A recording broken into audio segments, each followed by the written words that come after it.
Assalamualaikum warahmatullahi wabarakatuh. Alhamdulillahirabbil alamin. Assalatu wassalamu ala asrofil anbiya'i wal mursalin wa ala alihi wa sahbihi ajma'in. Amma ba'du.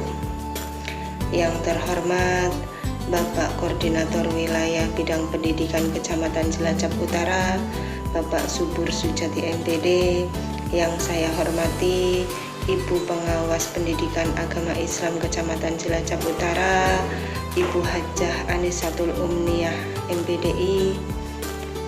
Yang saya hormati Bapak Ibu Kepala Sekolah Sekecamatan Cilacap Utara. Yang saya hormati Ketua KKG PAI Kecamatan Cilacap Utara beserta jajarannya. Yang saya hormati rekan-rekan guru pendidikan agama Islam Kecamatan Cilacap Utara.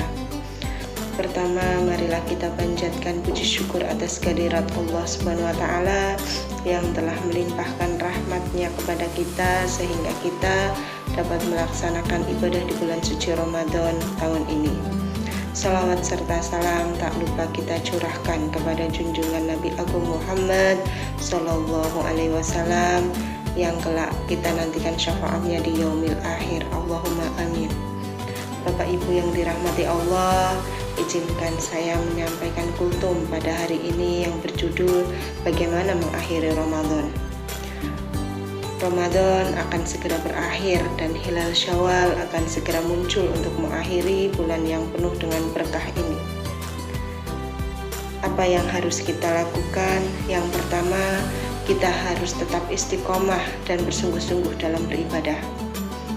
Di akhir Ramadan ini, kita sebagai seorang muslim hendaknya kita melakukan perenungan diri, bermusahabah agar hati kita tidak sombong karena kita sudah melakukan banyak sekali amal di bulan suci Ramadan ini.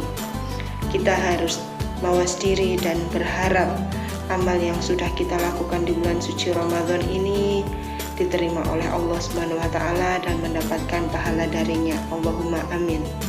Marilah kita renungkan pada sabda Rasulullah Sallallahu Alaihi Wasallam yang berbunyi, betapa banyak mereka yang berpuasa tetapi tidak mendapatkan apa dari puasanya melainkan hanya rasa lapar saja, dan betapa banyak mereka yang melakukan sholat malam tetapi tidak mendapatkan dari sholatnya melainkan hanya bergadang saja.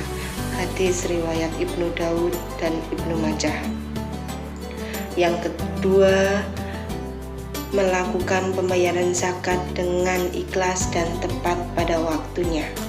Dari Ibnu Abbas, Rasulullah Shallallahu Alaihi Wasallam mewajibkan membayar zakat fitrah sebagai penyuci bagi mereka yang berpuasa dari kesia-siaan dan perbuatan keji dan sebagai makanan bagi kaum miskin.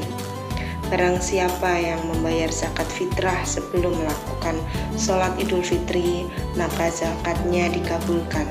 Dan barang siapa yang melaksanakan setelah sholat Idul Fitri, maka zakatnya termasuk dalam golongan sedekah. Hadis riwayat Ibnu Dawud dan Ibnu Majah. Di akhir Ramadan ini hendaknya kita melakukan pembayaran zakat fitrah dengan ihsan. Mereka yang membayar zakat fitrah hendaknya mengetahui hikmah yang terkandung dalam kewajiban pembayaran zakat fitrah. Hendaknya kita melakukan pembayaran zakat fitrah dengan ikhlas, dengan hati yang mendalam, karena ini adalah kesempatan emas bagi kita untuk berbagi kebahagiaan dengan orang lain di Hari Raya Idul Fitri. Dari pemahaman tentang zakat fitrah, insya Allah kita bisa melaksanakan zakat fitrah dengan ikhlas dan tepat pada waktunya. Yang ketiga, meningkatkan syiar Idul Fitri bukan hanya sekedar tradisi. Di Indonesia banyak sekali tradisi dalam menyambut Hari Raya Idul Fitri, seperti mudik, pakaian baru, dan berbagai jenis hidangan. Tentu saja semua itu dinilai berharga dalam pandangan Islam selama itu dalam meningkatkan syiar Idul Fitri bukan hanya sekedar tradisi saja, apalagi sarana untuk bermewah-mewahan dan unjuk diri.